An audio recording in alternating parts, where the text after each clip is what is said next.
ஈரோடு கிழக்கு தொகுதியில் அதிமுக வேட்பாளர் தென்னரசுக்கு ஆதரவாக முன்னாள் அமைச்சர் ஆர்.பி. உதயகுமார் வாக்கு சேகரிப்பில் ஈடுபட்டார். ஈரோடு கிழக்கு சட்டமன்ற தொகுதியில் அதிமுக முன்னாள் அமைச்சர்கள் தீவிர பரப்புரையில் ஈடுபட்டு வருகின்றனர். அதன் ஒரு பகுதியாக கருங்கல்பாளையத்தில் முன்னாள் அமைச்சர் ஆர்.பி. உதயகுமார் வீடு வீடாக சென்று வாக்கு சேகரிப்பில் ஈடுபட்டார். மேலும் இன்று மாலை அதிமுக வேட்பாளர் அறிமுக கூட்டம் நடைபெறவுள்ள நிலையில் வாக்காளர்களுக்கு பூத்தட்டுகளுடன் சந்தனம், குங்குமம் உள்ளிட்டவற்றை கொடுத்து அறிமுக கூட்டத்திற்கு வருமாறு ஆர்.பி. உதயகுமார் அழைப்பு விடுத்தார். இரட்டை இலை சின்னத்தை தொண்டர்களுடைய பேர் ஆதரவோடு மீட்டெடுத்து புரட்சித் தலைவருடைய நல்லாசியோடும் புரட்சித் தலைவர் அம்மாவுடைய நல்லாசியோடும் இன்றைக்கு ஒரு வரலாற்று பேருரை ஆற்ற இருக்கிறார்கள். ஈரோடு மாவட்டத்தில் அனுமதியின்றி அதிமுகவினர் கூட்டம் நடத்தியதாக தனியார் திருமண மண்டபத்திற்கு சீல் வைக்கப்பட்டது. ஈரோடு கிழக்கு சட்டமன்ற தொகுதிக்கு உட்பட்ட ஜீவா நகரில் உள்ள தனியார் திருமண மண்டபத்தை அதிமுகவினர் தேர்தல் அலுவலகமாக பயன்படுத்தி வந்ததாக கூறப்படுகிறது.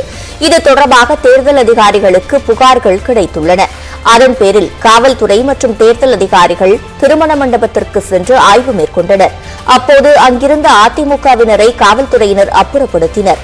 இதற்கு எதிர்ப்பு தெரிவித்து அதிகாரிகளுடன் அதிமுக நிர்வாகிகள் வாக்குவாதத்தில் ஈடுபட்டனர். இதனையடுத்து உதவி தேர்தல் நடத்தும் அலுவலர் முத்துக்குமார் திருமண மண்டபத்திற்கு சீல் வைத்தார்.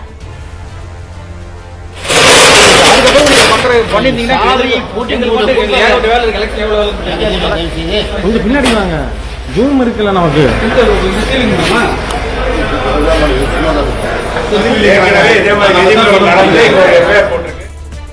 தேர்தல் தோல்வி பயத்தால் ஆளும் கட்சியினர் இதுபோன்ற செயல்களில் ஈடுபடுவதாக அதிமுகவினர் குற்றம் சாட்டியுள்ளனர்.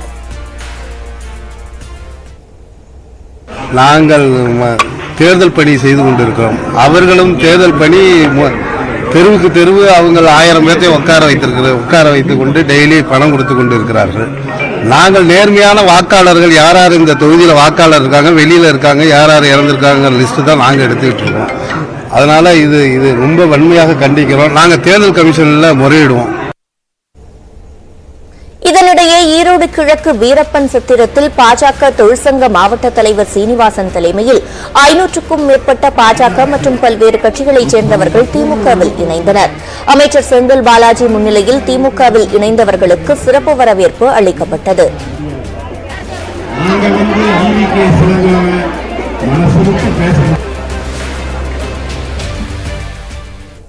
மக்களவையில் திமுகவை சேர்ந்த ஆர் ராசா தற்போது பேசி வருகிறார். நேரடி காட்சிகளை பார்க்கலாம். This year 20,000 crore cut off.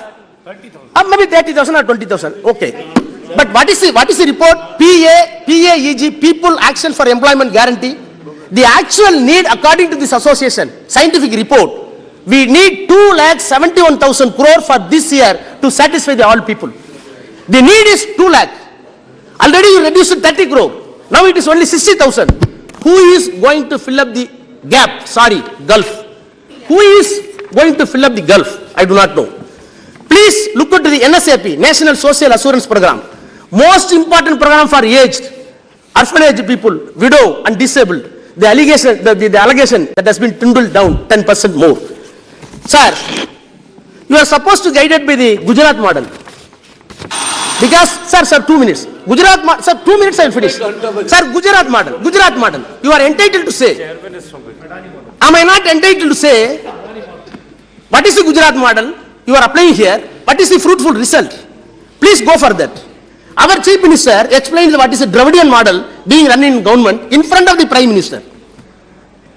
In terms of new employment opportunity, social security measures, we read it or not at all, the issues are not at all viewed and addressed properly by this government. Sir, yesterday, during the question hour I come across, I give you a simple example and go on for the final conclusion. The quick attention of this house, BPL ratio, yesterday question hour, Gujarat, this year, Gujarat 22%, UP 31%, I cannot read all other states, whereas Tamil Nadu 14%, Kerala 10%, this is Dravidian model. Which model this country is going to prefer? Please decide. Sir, now I am concluding very sensible point, concluding within 1 minute. Sir, I am concluding my speech with wound and pain, with a confidence that the heal and solace will come near future. I have come across today question hour. What has happened? Today question hour, minister used to give the answer last question. By which the funds allocated last year, 1,810 crores for minorities welfare together as umbrella program. This year it has been dwindled down, mere 600 crores. What type of message will send to the people for minorities? Sir, it is unfortunate that the voices are being raised not by common man, by the constitutional occupants, that the basic structure of the constitution going to be amended, has to be. மக்களவையில் பேசிய திமுக உறுப்பினர் R ராசா திராவிட மாடலால் ஏற்பட்ட நன்மைகள் குறித்து விவரித்தார். அதன் நேரடி காட்சிகளை பார்த்தோம். ஈரோடு கிழக்கு இடைத்தேர்தலில் வெற்றி வாய்ப்பு பிரகாசமாக உள்ளதாகவும் கூட்டணி கட்சிகளின் ஆதரவு முழுமையாக உள்ளதாகவும் காங்கிரஸ் வேட்பாளர் EVKS இளங்கோவன் தெரிவித்தார். நியூஸ் 18 தொலைக்காட்சிக்கு அவர் அளித்த சிறப்பு பேட்டியின் போது மதவாத கட்சியை ஆட்சியிலிருந்து நீக்க வேண்டும் என்பதே தனது நோக்கம் எனவும் தொகுதியில் உள்ள பிரச்சினைகளை சரி செய்ய முயற்சிப்பேன் எனவும் உறுதியளித்தார். இடைத்தேர்தல் களம் எப்படி இருக்கிறது? உங்களுக்கான வெற்றி வாய்ப்பு எப்படி இருக்கிறது? எனக்கான வெற்றி வாய்ப்பு என்பது மிக பிரகாசமாக இருக்கின்றது. கடந்த ஒரு வார காலமாக நாங்கள் இங்கு மக்களை சந்தித்து வாக்குகளை சேகரித்துக் கொண்டிருக்கின்றோம். செல்லும் இடங்களிலெல்லாம் இங்கே திராவிட முன்னேற்ற கழக அமைச்சர்களுக்கும் வேட்பாளர் எனக்கும் மிகச்சிறந்த வரவேற்பினை மக்கள் தந்து கொண்டிருக்கின்றார்கள். ஒருபுறம் திமுக அரசு ஆட்சி மீதான விமர்சனங்களை முன்வைத்து அதிமுக கூட்டணி ஒருபுறம் இருக்கிறாங்க. அதை தாண்டி கூட்டணியிலிருந்து வெளியில தேமுதிக நாம் தமிழர் கட்சி வேட்பாளர்கள் இருக்கிறாங்க. நிறைய ஒரு பல்முனை போட்டி என்கிற ஒரு சூழல் ஈரோடு கிழக்கு தொகுதி இடைத்தேர்தலை பொறுத்த வரைக்கும் இருக்கு. அது எதுவும் உங்களுக்கு சவாலானதாக இருக்கா? என்னை பொறுத்தவரையில் தேமுகவும் சீமான் அவர்கள் இயக்கமும் நான் ஒரு போட்டியாகவே கருதவில்லை. இன்னும் வேற விளக்கமாக சொல்ல வேண்டும் என்றால் அதிமுகவை கூட நான் ஒரு போட்டியாக எண்ணவில்லை.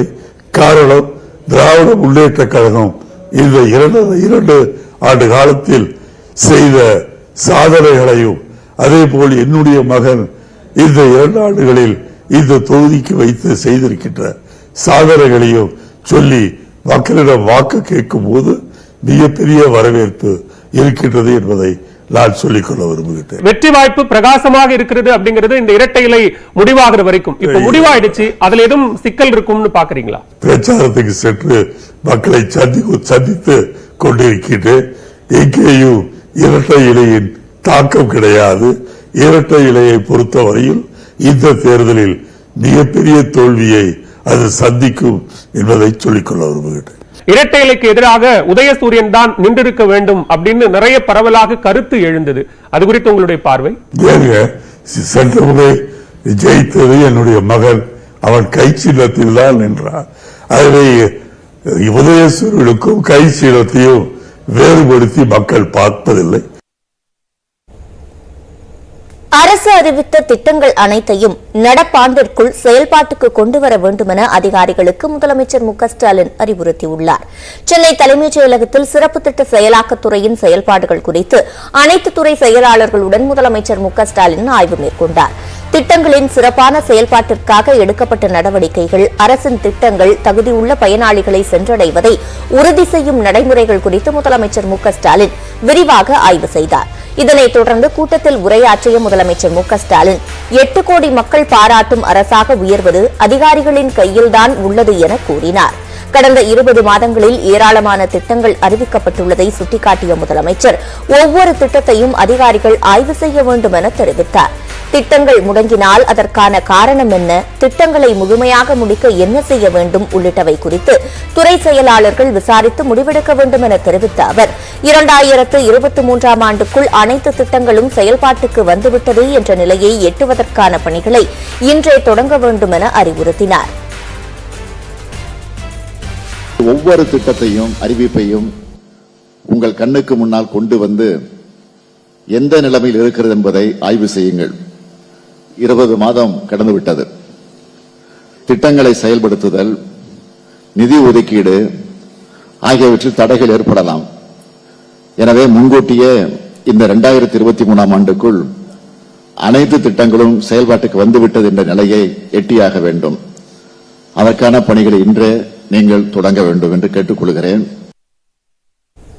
இனி தொடர்வது விரைவு செய்திகள்.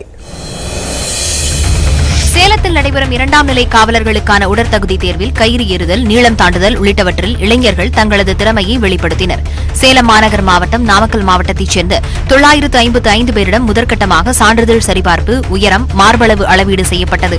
இதையடுத்து 2ஆம் நிலை காவலர், தீயணைப்பு வீரர், சிறை காவலர் பணியிடங்களுக்கான உடற்தகுதி தேர்வுக்கு 350 பேருக்கு அழைப்பு விடுக்கப்பட்டது. இந்நிலையில் சேலம் குமாரசாமிப்பட்டி மாவட்ட ஆயுதப்படை மைதானத்தில் நடைபெற்ற உடற்தகுதி தேர்வில் இளைஞர்கள் கயிறு ஏறுதல், நீளம் தாண்டுதல் மற்றும் 400 மீட்டர் ஓட்டம் ஆகியவற்றின் அடிப்படையில் தேர்வு செய்யப்பட்டனர். கோவை ஈஷா மையத்தில் நடைபெறும் மகா சிவராத்திரி விழாவில் கலந்து கொள்வதற்காக பிப்ரவரி 18ஆம் தேதி குடியரசுத் தலைவர் திரௌபதி முர்மு தமிழ்நாட்டிற்கு வருகை தரவுள்ளார். ஆண்டுதோறும் கோவை ஈஷா மையத்தில் சிவராத்திரி விழா சிறப்பாக கொண்டாடப்படுகிறது. இதில் நடிகர், நடிகைகள் மற்றும் பொதுமக்கள் ஆயிரக்கணக்கானோர் கலந்து கொள்வர். அதன்படி வரும் 18ஆம் தேதி கோவை ஈஷா மையத்தில் கொண்டாடப்பட உள்ள மகா சிவராத்திரி